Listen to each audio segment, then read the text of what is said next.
Hi, my name is Brian McElroy and I work as a GP, and today I'm going to speak about depression, antidepressants and the power of thought.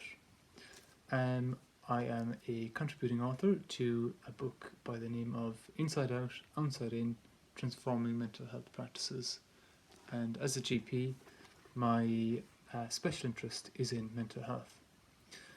So probably everybody knows someone who is on an antidepressant. So as many as 1 in 6 people in the UK currently take an antidepressant.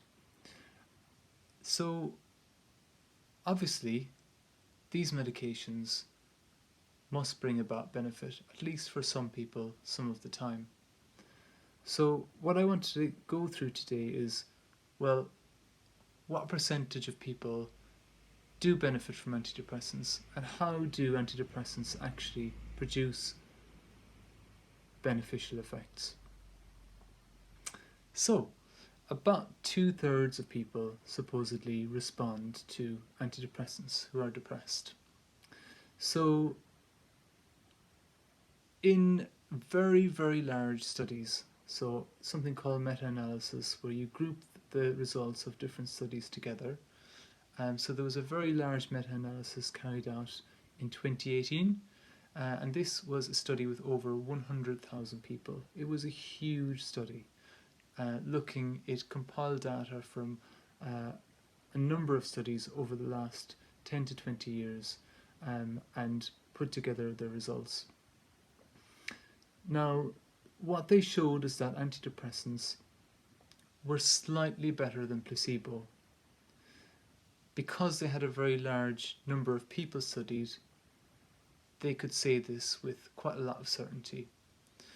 However, when you look a little bit closer at the results, what you'll see is that what happened was that people did a questionnaire before and after called the Hamilton Rating Score of Depression, which goes from 0 to 52.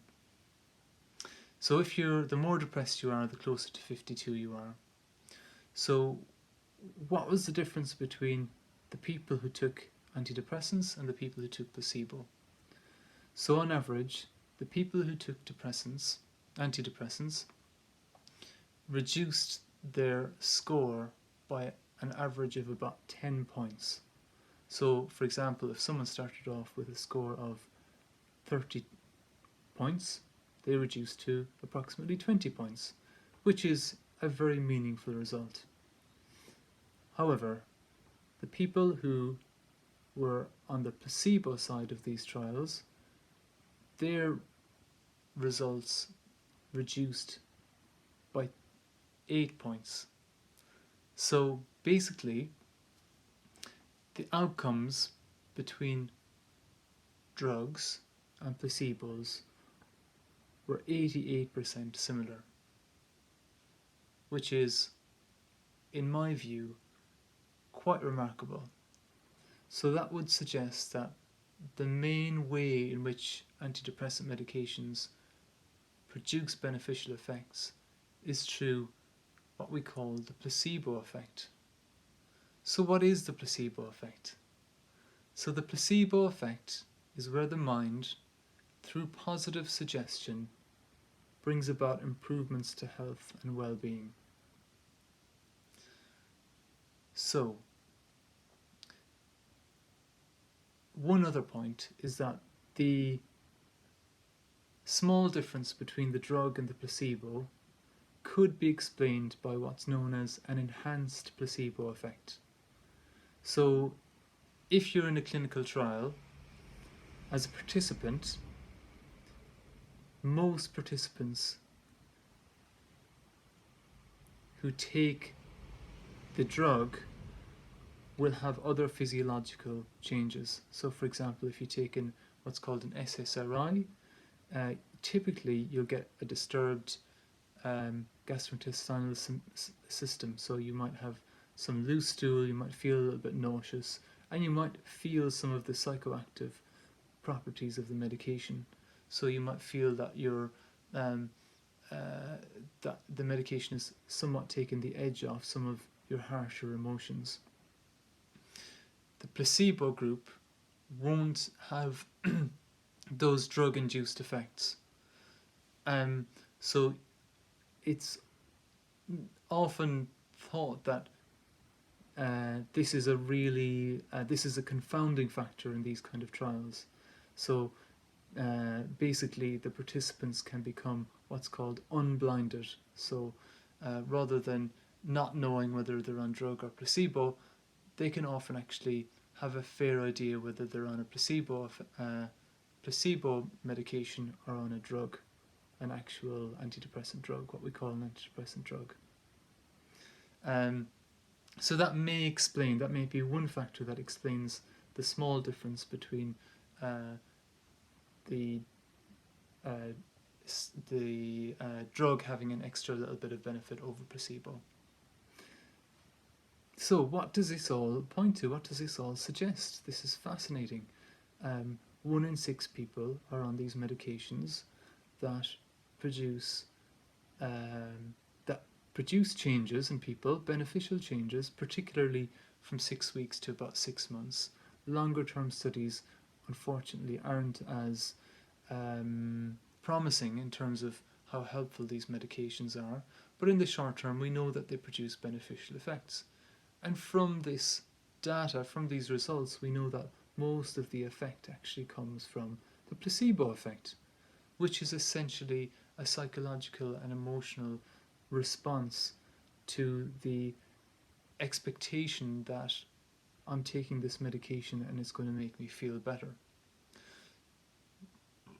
So, from my background, having an interest in psychology, having an interest in how people's perspectives shift and change for the better or for the worse,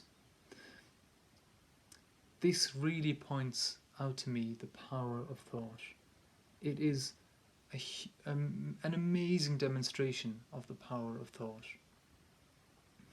So, in my view, obviously, in a randomized control trial, in a big drug trial, the main thing that's being tested is this drug helpful or not? That's the main hypothesis that's being tested.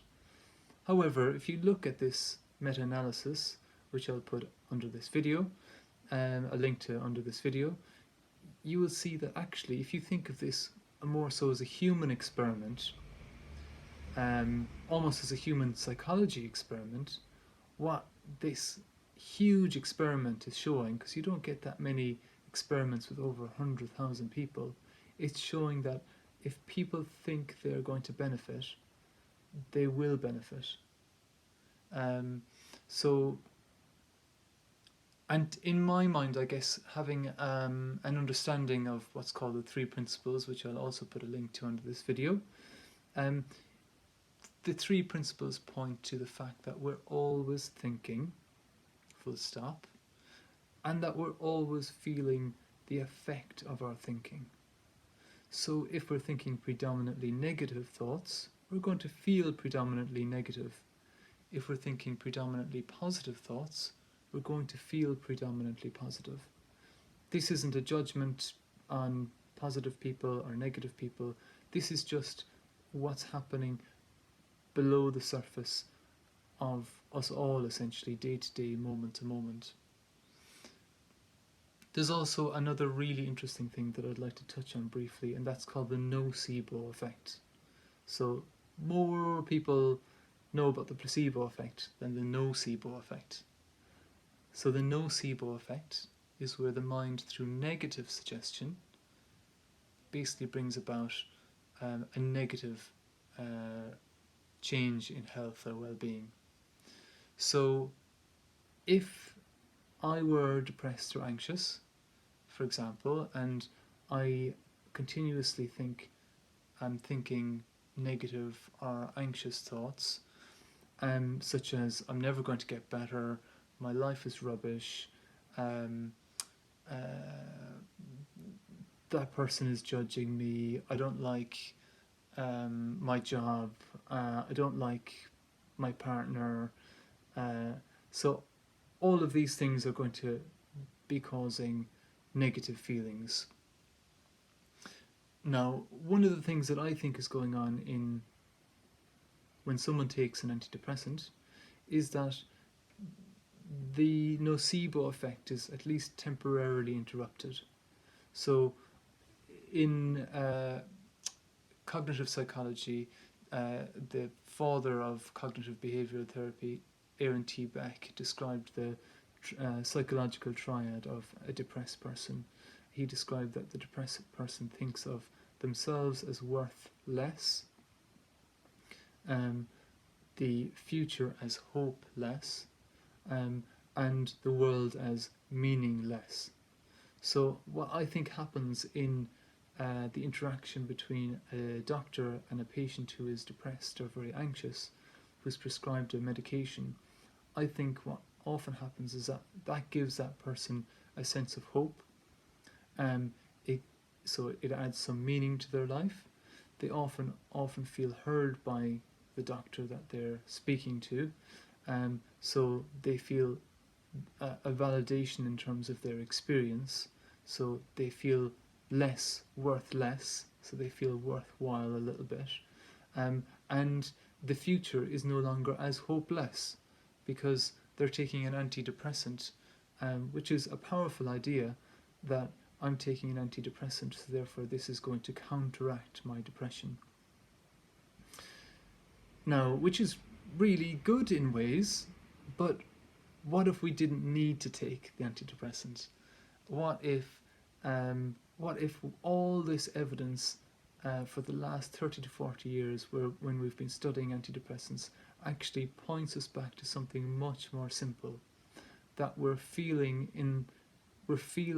the effect of our thoughts moment to moment, and if we can see that really clearly, it's not that our negative thinking will suddenly stop and we'll just start thinking positive thoughts, but actually it can really start a process of looking in a very different direction. And it's not a analytic direction, it's not a very introverted direction, it's just a direction of looking clearly at what is causing our emotional experience. So, I've spoken a little bit about depression. I've spoken a little bit about antidepressants and large clinical trials, and what I feel the results of these trials are telling us about how we function as human beings. I also spoke about the placebo effect, where the mind, through positive suggestion, brings about positive change, and the opposite being the nocebo effect. I hope that you enjoyed this little talk. What I'm going to do now is I'm going to type the link to this large meta-analysis in case you're interested. It's actually an editorial on this meta-analysis which kind of breaks up the results. It's a little bit difficult to read if you're non-medical, but hopefully you should be able to grasp the main ideas.